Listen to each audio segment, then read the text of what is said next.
Salmo número 9, versículo 15 al 20. Dice así la palabra de Dios. Se hundieron las naciones en el hoyo que hicieron, en la red que escondieron fue tomado su pie. Jehová se ha hecho conocer en el juicio que ejecutó, en la obra de sus manos fue enlazado el malo.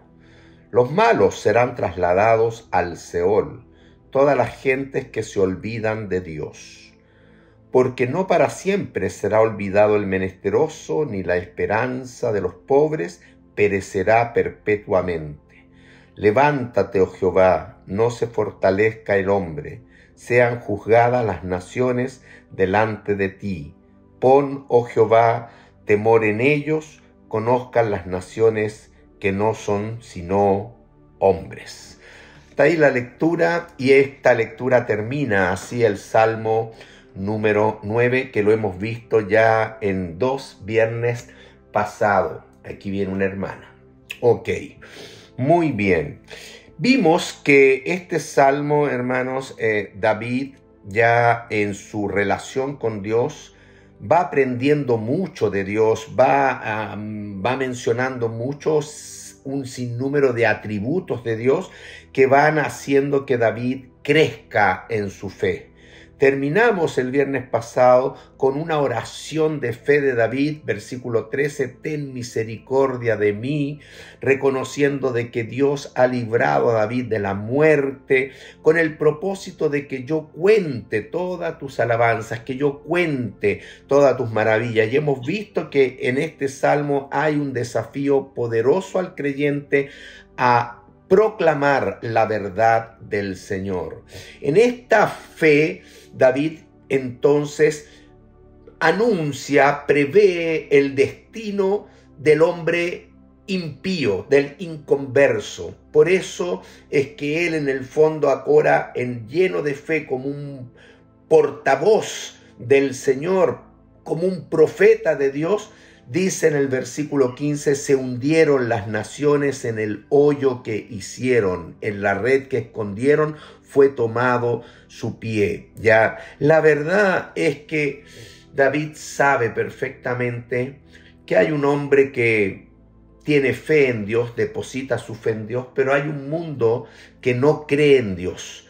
Y la verdad es que Dios no necesita ni siquiera juzgar a ese hombre, porque ese hombre, ya por no confiar en Dios, por no obedecer la palabra de Dios, se condena a sí mismo. Por eso que Cristo dijo que yo no he venido a juzgar al mundo, sino para que el mundo sea salvo por mí.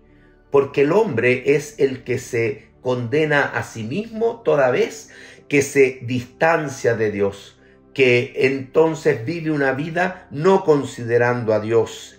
¿Y qué pasa? Que van a caer en el mismo hoyo que ellos hicieron. Es el hombre el que por no obedecer la palabra de Dios sufre las consecuencias en esta vida y va determinando su destino final a la perdición. Ya ellos caen ya en la trampa que ellos mismos van tejiendo, en la red que escondieron fue tomado su pie. Y en cada acto de este juicio de Dios, Dios se revela, Dios se da a conocer en el juicio que ejecuta. ¿Cómo no se ha dado a conocer Dios, por ejemplo, en el mismo juicio que hablamos, en el diluvio? Cuando toda la humanidad y toda la creación cambió en una nueva oportunidad. ¿Acaso Dios no se da a conocer en el juicio ya cuando abre el Mar Rojo y el ejército egipcio entra y luego entonces todos perecen? Dios se ha dado a conocer en los grandes juicios de la historia, pero Dios se da a conocer en esos pequeños juicios de la vida cotidiana cuando el hombre se distancia de Dios. Y eso hay que reconocerlo, hermanos. ¿Ya? ¿Por qué? Porque en la obra de sus manos fue ensalzado el malo. El malo cae en las propias obras que va haciendo, porque sus obras son malas. Y esas obras son las que lo atrapan y los que le quitan la paz y los que juzgan su vida impía y que por último va a ser trasladado al Seol. Y esa es una realidad. El hombre que muere sin Cristo va al lugar de los muertos. Es como el delincuente que va a la cárcel. Aquí el hombre que no reconoce al Señor, su alma, su espíritu es trasladado a un lugar de tormento, a la espera del juicio del gran trono blanco, donde Dios va a juzgar al mundo inconverso, y todos aquellos que no estaban escritos en el libro de la vida del Cordero, dice Apocalipsis 20:15, fueron lanzados al infierno, al lago de fuego que abre con azufre. Cuán distinta es el destino del creyente, que cuando muere inmediatamente va a la presencia del Señor. Solo su espíritu, esperando que cuando Cristo vuelva, ese espíritu va a resucitar corporalmente con un cuerpo como el cuerpo de nuestro Señor Jesús, glorioso, para entrar en la eternidad, en la vida eterna, en el paraíso, en la gloria con el Señor. Qué distinta es el futuro del hombre incrédulo del creyente. Todas las gentes, dice, ya que se olvidan de Dios. Y cuando uno habla de este delincuente, uno habla de actos pecaminosos, porque el hombre ha robado, el hombre ha asesinado, el hombre ha mentido, el hombre realmente sin Dios ha caído en profundidades morales casi incontenibles, impronunciables, podríamos decir. Pero este versículo nos dice cuál es la raíz por la cual este hombre comete todos los actos pecaminosos. Dice, todas las gentes que se olvidan de Dios.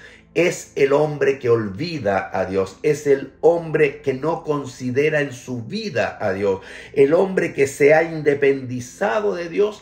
Ese hombre es el que abre todas estas puertas de maldad que lo pueden zarandear, y por último lo van a llevar a un destino eterno de juicio, de condenación, de sufrimiento. Hermanos, cuán importante es vivir una vida en comunión con Dios, considerando a Dios como David, porque el hombre que se olvida de Dios es el hombre por excelencia que está en pecado. Y este mundo se ha olvidado de Dios, y por eso es que este mundo está como nosotros lo vemos, realmente cayendo por un precipicio. Sin embargo, a pesar que el hombre olvida a Dios, Dios no se olvida de los suyos. Y esa es una palabra de ánimo del salmista al creyente, versículo 18, porque no para siempre será olvidado el menesteroso, el hombre humilde, el hombre necesitado, el hombre que depende en su vida de Dios. El creyente aquí es puesto, por supuesto, en este mundo como un hombre que sufre aflicciones, y Dios lo dijo que íbamos a en el mundo tener aflicciones, al punto que muchas veces estamos en problemas como en un callejón sin salida, que no vemos la esperanza se nubla, hasta llegamos a pensar que la esperanza se ha perdido. ¿Cuántas veces el pueblo de Israel, cuántas veces un creyente ha dicho, Dios se olvidó de mí? Pues no, dice David, Dios no se olvida de el justo, y la esperanza del justo tampoco es una esperanza que va a morir eternamente, perpetuamente. No, pueden haber momentos difíciles en la vida, pero el justo tiene una esperanza gloriosa, tiene una esperanza segura, que es estar toda la eternidad junto al Señor. Y en este contexto, David termina este salmo con una oración. Y realmente yo digo, la oración del justo es eficaz y puede mucho. Hermanos, piense en nuestra reunión de oración. Nos unimos para orar al Señor. Sepa usted, con la fe que David me revela en este salmo, que usted tenga esa misma fe para decir la oración puede mucho. La oración de la iglesia mueve montañas. La oración de la iglesia levanta al Señor. Por eso es que David termina: levántate, oh Jehová, no se fortalezca el hombre. Pareciera que en este mundo este hombre incrédulo, este hombre sin Dios, este hombre va a triunfar. Pareciera que tiene todo bajo el control el hombre. Señorea sobre las naciones, dice. Ya no sean juzgadas las naciones delante de ti. Este hombre se cree todopoderoso, pero Dios, tú eres el único Dios todopoderoso. Levántate, que no triunfe el hombre en su maldad. Ya que sean juzgadas estas naciones delante de ti. Pon, oh Jehová, en este hombre soberbio, en este hombre altivo, en este hombre que se olvidó de ti, pon temor. Y esta palabra aquí equivale a turbación, pon en ellos angustia, hazles notar que su poder es vano, es efímero. Conozcan las naciones, ese hombre que gobierna naciones, que cree que gobierna todo el mundo, que cree que no necesita a Dios, que se ensoberbece, que está lleno de orgullo, de vanagloria, de soberbia, de altivez. Ese hombre, conozcan las naciones que no son sino hombres. Ese hombre lleno de poder algún día va a tener que entender que es frágil, que es temporal, que es un hombre débil, que es un hombre que sin Dios no hace absolutamente nada.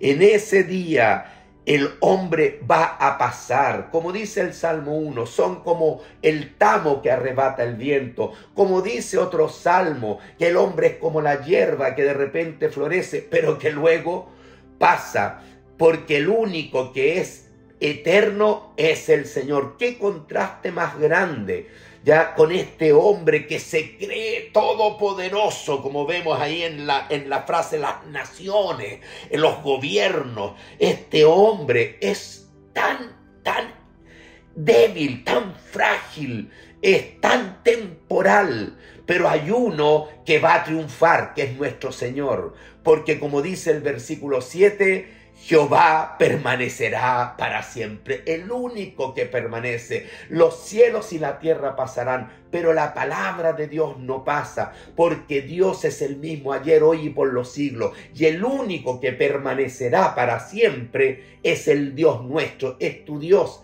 Y si tú has aceptado a Cristo, tú tienes una eternidad junto a ese Dios, porque Dios dice: el que cree en mí tiene vida eterna. Gloria al Señor. Esa es la esperanza que tiene el creyente. En contraste, como parte del mismo Salmo 1, el contraste, el hombre que va en camino de pecadores. Ese hombre realmente tiene un destino eterno muy horrendo. Horrenda cosa es caer en manos del Dios vivo. Quedémonos con este pensamiento, hermano, que Dios permanece para siempre. El hombre no va a triunfar. El hombre sin Dios no triunfa. Triunfa el Señor. Amén. Amén.